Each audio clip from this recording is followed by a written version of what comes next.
Сырымның ойына әсем түссе, оның қылығына қытығы келгендей, әбден дегбірі кететіні бар. Жүрегі дүрсілдеп, денесі бір сып бір суиды. От қой ол, от. Ұялы телефоны шиқ ете қалды. Түскі сағат 1-де деген SMS тоқып, Сырымның мүлде мазасы кетті. Хатшысына, бүгін мен болмаймын, үйдегілер сұраса, тендердің жұмысымен кетті дерсің, деп айтты да, әсем екеуі үшін арнайы сатып алып қойған пәтерге бет алды. Жолда келе жатып, бір досының сөзі есіне түсіп, мырс етті. Балдыздікі балдан тәтті, таппайтынды жоқ бұл қазақтың. Бәрін айтып қойған ғой, тек біз біле бермейміз. Осы әсем мектепті бітіріп, Әлия ауылдан ертіп келгенде, кіп-кішкентай қыз болып көрінген көзіне. Елеген де жоқ басында. Әлия екеуі үйленгелі, үйлерінде кім жүрмеді, қанша қызды ұзатты. Басында екеуі де студент, пәтер жалдап жүргенде, өзінің қарындасымен Әлияның сіңлілері қатар жүрді. Бір бөлмелі пәтерде солардың ұйықтауын күтіп, сарылып жатқан уақыттарын айтсаңшы. Кейін олардың балаларды жүрді, әйтеуір зырылдап өтіп жатқан уақыт. Қазір ғой, қанша адам жүрсе де білінбейді. 3 қабатты үйден. Санай берсе, бұрын бір бөлмелі жатақханада 7 адам тұрыпты. Ол кезде Әлия қандай еді? Тура осы әсем сияқты жанып тұратын. Жүрегі шым ете қалды. Уәделі жерге келіп тоқтағаны сол еді. Әсем машинаның артқы есігінен кірді де, дереу Сырымның қолын сүйе бастады. Жаным, сағындым сені. Қанша уақыт болды? Әпкем жаныңнан шықпай қойды ғой, деді Әсем Сырымның қолын ұстап тұрып. Қойш осындайыңды. Бір кездескенімізде көңіл күйді бұзбай. Өзің көріп жүрсің ғой, үйде күнде қонақ. Әлияны емес, қонақты тастап кетіп қалғаным ұят қой, деді Сырым Әсемнің қолын қысып. Иә, енеңмен қайнатаң келіп шыға алмай қалдың ғой. Менің енем мен атам болса, сенің атаң мен әжең. Қой, осы жерде тағы да ұрысып қаламыз. Жүрші, пәтерге барайық. Бүгін түнге дейін уақытымыз бар. Әпкең ағаңның үйіне қонаққа кетті, деді Сырым. Атам мен әжем ағамның үйінде ме? Олар қашан келеміз деп кетті, деп Сырымға сұраулы жүзбен қарады. Білмеймін, олының үйінде 1-2 күн жататын шығар. Өздерінің махаббат ұясы деп атайтын арнайы сатып алған пәтеріне қол ұстасып кірді. Қашан көшеде сенімен емін-еркін, жан-жағыма жалтақтамай құшақтап жүреді екенмін, деді Әсем подъезге кіргесін басын Сырымның иығына қойып. Сырым үндеген жоқ. Не дейді? Өзі де білмейді. Махаббат ұясы деп Әсемге арнайы сатып әперген пәтердің кілті екеуінде де бар. Әсем бұл үйді өзінің талғамымен жасаулап қойған. Сырым мен Әсем 2 жылдан бері түскі астарын осы жерде ішіп жеп, сағыныштарын басып кетеді. 3-4 күн бойы үйде көздермен ғана аймаласып, ойша ғана бірін-бірі сүйіп құшып жүрген ғашықтар есіктен кіре сала жабыса кетеді. 20-ға енді толған қыздың денесі қандай, талшыбықтай майысып, ермесіңе қоймайды. Сырым жас қыздың махаббатына мас болып үнсіз жатты. Әсемнің өзін ерекше сүйетініне көзі әлде қашан жеткен. Ас үйде әндетіп шай қойып жүрген Әсемге сүйсініп қарап жатып ойға шомды. Балдызы екеуінің қарым-қатынасы туралы ойлай бастап еді, жүрегі құрғыр тағы шым ете қалды. Күннен күнге Әлия екеуінің арасы суып барады. Үйде жүрген кезде Әлияны еркелетіп, ең болмағанда қолынан ұстайын десе, қастарында жүрген Әсеммен батпайды. Өз үйінде өзі ұрлық жасап жүргендей, қатынына жолаудан қалды. Әлия екеуінің анда-санда шүйіркелесіп отырғанын көрсе бітті, Әсемнің мазасы кетеді. Түскі кездесу ұрыс-керіс, жылау-сықтаумен аяқталады. Әлияға сіңліңді бөлек шығар десе, кіп-кішкентай қызды жалғыз қайда шығарамын? 3 қабатты үйден бір бұрышыңды қимайсың ба деп, ертең ағам сөйлемей ме деп, ол әңгімені тоқтатып тастады. Қайнағасы келген сайын, Құдай бізге сендей күйеу баланы бергеніне рахмет. Қыздың оқуын төлеп те жатырсыңдар, үйлерінде тұрып та жатыр. Ауылда отырып қызымыз не болды деп қайырмаймыз да, уайымдамаймыз, рахмет деп кетеді. Ал бұл жүр, не істерін білмей басы қатып. Басында жеңіл қалжыңнан басталған балдыз бен жезде ойыны енді міне өзінің ойынша өмірлік машақатына айналып тұр. Тұрыңыз жезде, шай дайын, деді мазақтай кірген әсемді қолынан ұстап өзіне тартып еді, ол да құшағына құлай кетті. Күндегідей асығыс емес. Бүгін екеуі де еркін. Түнге дейін уақыт бар. Әсем кеше атам мен әжеммен бірге ағамның үйіне барамын деп Әлия әпкесінен сұранып кеткен. Кіші қайнысының үйі маңайда, балдызын кештетіп апарып тастаса болды. Ешкім де күдіктене қоймайды. Ал Әлия бүгін мұны іздестірмеуі тиіс. Екеуі шай ішіп, жаңбырдан кейін шайдай ашылған алматының ажарына терезеден қарап отырып, өздерін бақытты сезінді. Бірақ бұлардың тып-тыныш, емін-еркін отырыстары ұзаққа созылмайды. Әсемнің ойына әпкесі түссе бітті. Түр басы өзгеріп, жездесін қызғанып, жылап-сықтап мазасын кетіреді. Ол сондай ұрыстардан кейін осымен бәрі бітті деп қанша айтты? Қайдан? Үйінде ары-бері көз алдында көлбеңдеп, тәтті қылығымен мұны өзіне тез-ақ тартып алады. Әпкесіне осының бәрін қалайша сездірмейтініне сырымның таңы бар. Не дегенде де балдызының жап-жас тәнін тез-ақ сағынып қалады. Әлгіндегідей ұрсудан соң сенің қатының болса, менің баратын жерім бар дегендей кейіп танытып, қызғанышын оятып мазасын қашырады. Ақыр өзінің қалай әсемнің қойнынан шыққанын білмей қалады. Көзден кетсе көңілден кетер ме еді. Бірақ әсем 12 ай бұның үйлерінде. Жезде, осы жүрісімізді бір күні әпкем біліп қойса қайтеміз? Қойшы әсем. Сен де айта береді екенсің. Ол қайдан біледі, егер сен өзің айтып қоймасаң? Қашанға дейін осылай тығылып жүре береміз? Біліп қояма деп қатты қорқам. Ойласам, өле салғым келеді. Қай Құдай мені сенің үйіңе алып келді екен. Әсем, осы күнді ұрыспай, ренжіспей өткізейікші. Қанша күннен бері сенің есіңді сағындым. Саған айтуға оңай. Мен күнде Құдайдан әпкем біліп қоймаса деп тілеймін. Бірақ сені көрген кезде өзімді ұстай алмай қаламын. Мен де ұсталып қалып, елге қарабет болам ба деп қорқамын. Басқа қыз жоқ па, дейді ғой естіген жұрт. Құшағындағы қызды құшақтап жатқан сырым негізі өзіңнің ешкімнен қорықпайтынын, тек балаларының көңіліне қаяу түсіргісі келмейтінін ойлап жатты. Қасындағы кәсіпкер досы Ерлан да тоқал алып алған. Бірақ бақыттан бас айналып жүргенін көрген жоқ. Бәйбішесі Ерланмен мүлдем сөйлеспейді. Балалары әкесінен көңілдері қалып, бізді бір қатынға бола тастап кетті деп өкпелеп жүр. Тек ақша керек болғасын ғана бәйбіше де, бала да кетпей отыр. Ал тоқалынан бала туып, бәйбішемен басқосудан басқа тірлігі жоқ. Анда-санда кездесіп сөйлесе қалсаң, біздің баламыз екінші сорт. Бірінші орында бәйбішенің балалары. Бұл кісінің ойында солар ғана деп зарлайды да отырады.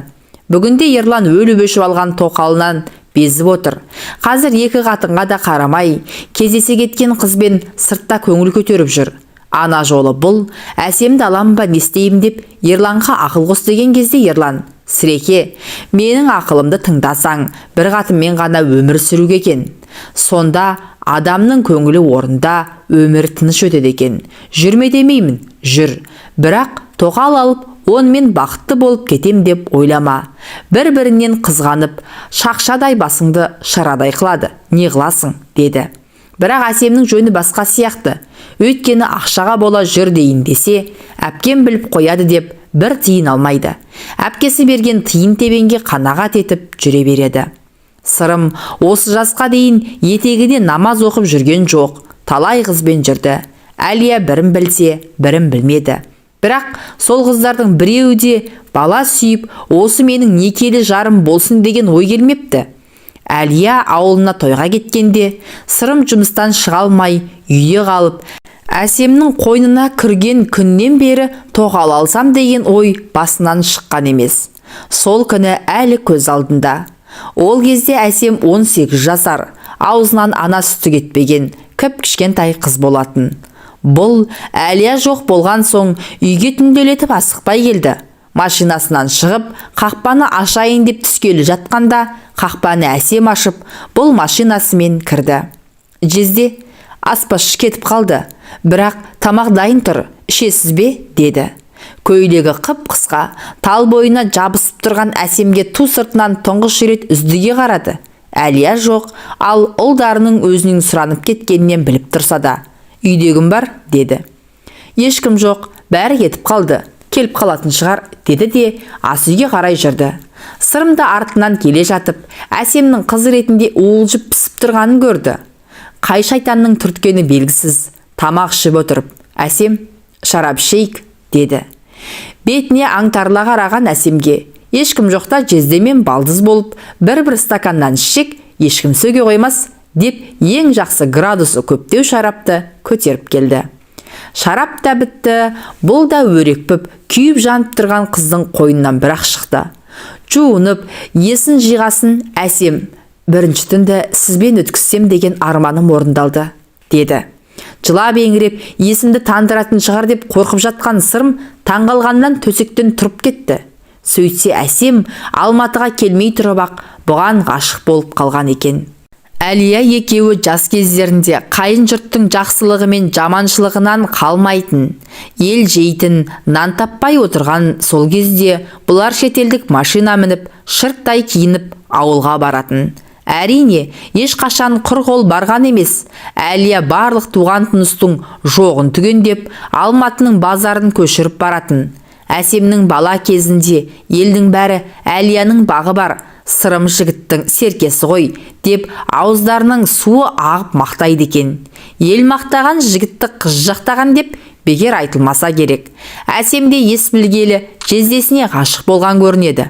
Өйткені жездесі өзі көріп жүрген ауылдың жігіттеріне мүлдем ұқсамайды. Сымдай тартылған, ине жіптен жаңа шыққандай костюм шалбар киіп, галстук таққан, қымбат машина мінген жігітке ауылдың талай қыздарының көзі түскен. Оған Әсемнің көзі куә. Іштей жақын туыс сынайтын жездесін сол кезде тұңғыш рет қызғанып еді. Сондықтан оқуын бітіріп Алматыға келгенде әпке жездесінің табалдырығын өрекпөйлі көңілмен аттады. Әсем мектеп бітірісімен Алматыға асыққан. Алматыға келген соң ғашықтығы тіптен асқына берген. Өзінің сөзімен айтқанда жездесі балдызына бір жылдай қарамаған, елемеген сияқты. Сол күннен басталған ынтызарлық түгел іскемек түгелі гүлдеп те келген. Сырымның түсінгені жап-жас қыздың ғашықтығы еріксіз баурап алады екен. Бұрындары көрінген қызға қарындап, көне қалса бір жата салатын Сырымның қазір бар ойы, ынтасы да Әсем. Бір күн көрмесе ақыл естен айырылатындай халге түсті. Таң таратпастан SMS келді. Күтемін депті. Сырым бұл SMS-ке таң қалғаны сонша, ертеңгі асты іше сала жұмысқа бармай, Самалық Шам ауданындағы өздерінің махаббат ұясына келді. Әсемнің бостан-босқа SMS жазбайтынын Сырым білетін. Әртүрлі оймен миы қатып, машинаны әрең айдап келді. Қоңырауды басып еді. Әсем бұны есіктің алдында күтіп отырғандай тез ашты.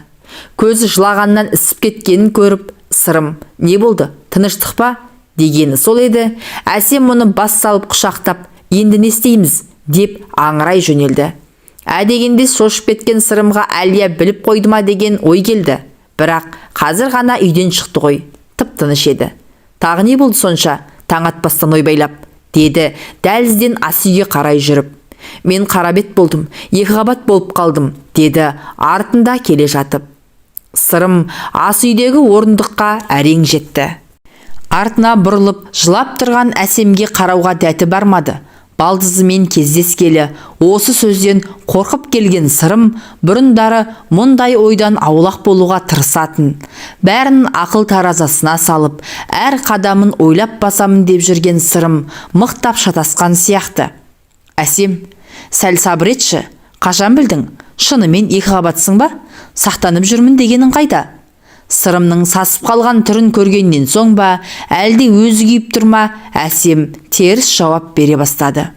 Жоқ, өтірік қалжыңдап тұрмын. Жоқ, сен жақында бәрі дұрыс дедің ғой, сақтанып жүрім дегенің қайда? Әй, Құдай жазалайым десе, қарабет қылам десе, қиын емес екен ғой. Кеше сабақта отырып басым айналғансын, құрбыммен дәрігерге барғанмын. Ол кісі қарап гинекологқа жіберді. Содан УЗИге түстім. Міне қара, 5 айдан асып кетіпті. Менде етеккірім жақында ғана келіп кетті. Мүмкін емес десем, 2 қабат болғанда етеккір міндетті түрде тоқтайды деген заң жоқ. Кейбір келіншектерде жүктілік кезінде де етеккір келе береді. Сіздің ағзаңыз сондай әйелдердің қатарына жатады, деді. Деп Сырымға қарады да тағы да жылай бастады. Сырым не дерін білмей, аңырап отырды да қалды. 45-ке келгенше мұндай мүсәпір жағдайды басынан көшіріп көрген жоқ шығар. Бірақ уақыт өткен соң ғана. Жылай бермей бір амалын қарастырайық. Бұл бала маған да, саған да керек жоқ. Мен қазір таныс дәрігерге хабарласамын. Алып тастайды. Деп дауысын қаттырақ шығарып жылай бастаған Әсем сөз айта алмай басын шайқай берді. Аңырамай тоқташы, біреу өлген жоқ қой, деді Сырым, өзін ұстай алмай. Сырымның даусы қатты шықты ма, әлде өзі де шаршады ма? Әсем жылауын кіл тоқтатты. Абортқа кеш, деді дәрігер. Сол ғой менің кешеден бері жылап жүргенім. Не істеймін енді? Әке шешем не дейді енді? Жылай бермеші жаным. Сен маған сенесің ғой. Мен өзім бәрін шешемін. Құдай бұл баланы бізге беріп отырса, онда амал жоқ, туасың. Қалай сонда? Әли әпкемді қайтеміз? Бір мәнісі болар. 2-3 күнде бір шешімге келермін. Сен оған дейін осы үйде жат. Әпкеңе бірдеңе дей сал, деді де өзі де отыра алмай жұмысқа кеттім деп шығып кетті. Басқа қызға осылай ғашық болса, ешқандай ойланбастан Әлияны тастап кете беретін еді. Ал ол екеуі бір үйдің қыздары болып тұр ғой. Қайнағасы естісе не болар екен? Өзі сондай адал, өмір бойы мектепке сабақ беріп, шәкірт тәрбиелеп, біреудің ала жібін аттамаған жан. Қарындасы екеуі үйленгенде бұларға ең көп қолдау көрсеткен де қайнағасы. Ал мұның істегені мынау. Басқа адам болса, Сырымның байлығына қарап, я дей салар ма еді. Бірақ қайдам, басқа көнсе де қайнағасы көнбейді-ау. Жазғы демалыста жақындап қалды. Әсемнің де ауылға демалысқа баратын мерзімі жақын. Ал бармаса қалай болады? Сол үшін Әсемді шетелге жіберу керек. Басқа амал жоқ. Басы қатып не істерін білмей келе жатып еді, бизнестегі серігі 5 жыл жатақханада бірге тұрып, жартынанды бөліп жеген Ерлан телефон соғып, «Қанды көйлек досым-ау, қайда жүрсің? Келсеңші. Біз де мына жерде демалып отырмыз», деді. Іздегенге сұраған дереу келсе кетті. Әлияға хабарласып, «Мен іздеме, мен жұмыстармен жүрмін» деп айтты да телефонын сөндіріп тастады. Алматыда басталған тойлау Үрімжінің моншасымен аяқталды. Қытайдың қыздар массажды қалай жасайды десең шіркін. 2 күн Қытай елінде жатып, мүлдем ұялы телефонын қоспаған Сырымға келесі бөлмеде жатқан досы Ерлан келіп, «Тез Алматыға қайту керек», деді де ұшақты дайындата бастады. «Не болды?» деген Сырымға досы келте жауап қайтарды. «Барғасын айтамын», дегесін Сырым ұшақта отырып алып отбасының жағдайын ойлай бастады. Әсемді Испаниядағы үйге жіберемін, ақыр ол бос тұр, оқуын шетелде жалғастырып жатыр деймін деген оймен емін-еркін отыра бергенде Ерлан: «Нұреке, жағдай қиын болып тұр. Жаңа көмекшім хабарласты. Әсем өзін өзі өлтірмекші болыпты», деді. «Не дейсің?» «Қорқпа, тірі, бірақ бүкіл ел сенің махаббат қиқаяңды естіпті. Әлия адвокат жалдап ажырасамын деп жатқан көрінеді. Қайнағаң ауруханада комада жатыр екен», деп бір тоқтады. Сырым тура қорқынышты түс көріп отырғандай есі шықты. «Бәрі түс болса ғой шіркін. Ереке, не ақыл қосасың?» деді, басқа сөз аузына түспей. «Қой дегенге көнбедің. Енді сенікі дұрыс болмады деп саған ақыл айту кеш. Жағдайға қарай көресің. Басқа көнсе де қайнаған көнбейді-ау. Менің ақылымды тыңдасаң, Әлияның ашуын бас. Әсем қайда кетер дейсің?» «Қалай?» Өз сұрағына өз жауап бере алмай отырғанда досы қалай жауап берсін? Ұшақтың терезесінен жерге қарады. «Балаларым не деп жатыр екен?» Ұшақ Алматының әуежайына келіп тоқтаған соң Ерлан: «Сіреке, ер жігіттің басына не кетпейді. Қатын жолда, бала белде, осыны ұмытпа. Керек болып жатсам хабарласарсың», деп қош айтысып көлігіне мініп кетті. Сырым қайда барарын білмей машинасында біраз ойланды. Үйге барсам, Әлия не дер екен? «Құтырған қақпас, менің сіңілімнен басқа қыз таппадың ба?» дейді ғой. Ал әсемге барсам не дер екен? Ары бері ойланып, үйіне баруды жөн көрді. Неде болса да басын шешіп алған дұрыс қой. Ұшақта ұшып келе жатқан сияқты. Жер картадағдай телім-телімге бөлініп көрініп тұр. Көзін қайта жұмды. Ұшаққа ұқсамайды, тым-тырыс. Жайлап көзін қайта ашты. Төменге жерге емес, аспанға, үйдің төбесіне қарап жатыр екен. Жердің картасы сияқты көрінген аурухананың төбесі болып шықты. Дауыстап біреуді шақырайын деп еді, деген дыбыстан басқа ештеңе шығара алмады. Аяқ қолын қозғап көрейін деп еді, мүлдем сезбеді. Дауысын естіді ме, әлде өздері тексеруге кірді ме, бірнеше дәрігер палатаға кірді. Сіреке, бізді естіп тұрсыз ба? Деді көз таныс дәрігер төсегіне жақын келіп. Туыстарын шақырдыңдар ма? Тепсе темір үзетін жігітке обал болды. Алып кетеміз десе алып кетсін. Бәрібір жағдайын жеңілдете алмаймыз, деді бір дәрігер. Өзара бір-біріне медицина тілімен сөйлесіп, бастарын шайқап шығып кетті. Маған не болды дейін десе, тілге икем келмей қойды. Дәрігерлер шығысымен Мейірбике кіріп, дәрі-дәрмегін құя бастады. Сырым Мейірбикеден мен қайдамын деп сұрайын деп еді, деген дыбыстан басқа ештеңе шықпады. Мейірбике түсінді ғой деймін. Сіз қалалық хирургияның жансақтау бөліміндесіз. Құдай сақтап, жаныңыз аман қалды. Бірақ инфаркттан кейін оңалуға уақыт керек. Сондықтан сөйлей алмай жатырсыз. Дәрігерлер аяқ қолыңыз жансызданып қалды дейді. Қарындасыңызға хабарластым, келіп қалар, деді де ем-дом жасап шығып кетті. Бәрі ойына түсті. Жүрегі құрғыр тағы да қыса жөнелді. Дәрігерлер қанша айтты, семіздік қан қысымын көтереді, ал ол айналып келіп жүрекке салмақ түсіреді деп. Тыңдады ма? Және соңғы күндері басынан өткен оқиғаларды ешкімнің басына бермесін. Жүрегіне жақын адамдардың бәрінен бір-ақ күнде айырылды. Бөлмеге қарындасы кірді. Аға, қалыңыз қалай? Деді көзіне тіке қарай алмай. Сырым қарындасының неге бетіне қарамай отырғанын да жақсы түсініп тұр. Бірақ қолдан келер шара бар ма? Дәрігерлер не дейді? Деп сұрағысы келіп еді, бірақ дегеннен басқа дыбыс шықпады. Аға, жүрегіңіз ұстап қалғанда, қасыңызда ешкім болмай, көмек көрсетілмей көп жатып қалыпсыз. Ертеңгісін ашпасы келгенде ғана дәрігер шақырған. Ал үйдің күзетшілері кірмеген. Сіз қатты мас болған көрінесіз. Олар ұйықтап қалды деп ойлапты. Дәрігердің айтуынша, сіздің денеңіз жансызданып қалған. Емделуге шетелге апарайын десем, сіздің қан қысымыңыз ұшаққа жарамайды екен. Әлия жеңгеме хабарласып едім. Ағаң өліп қалса да бармаймын деді. Аға, өз өміріңізді сонша құртатындай не болды? Деді қарындасы, көз жасын көрсетпеу үшін теріс айналып кетіп. Сырым бүрісіп теріс қарап жылап отырған қарындасымен қосыла жалағысы келді. Қарындас айтқандай, Сырым өз өмірін өз қолымен тас-талқан етті. Әлия мен балалары бұны кешіре алмады. Шетелде оқып жатқан үлкен ұлмен бірге боламыз деп, екінші ұлды да алып, Әлия бір жолата шетелге кетіп қалды. Әсемнің қайда екенін білмейді. Әкесі қайтыс болғасын, жездесімен кездеспейтін болған.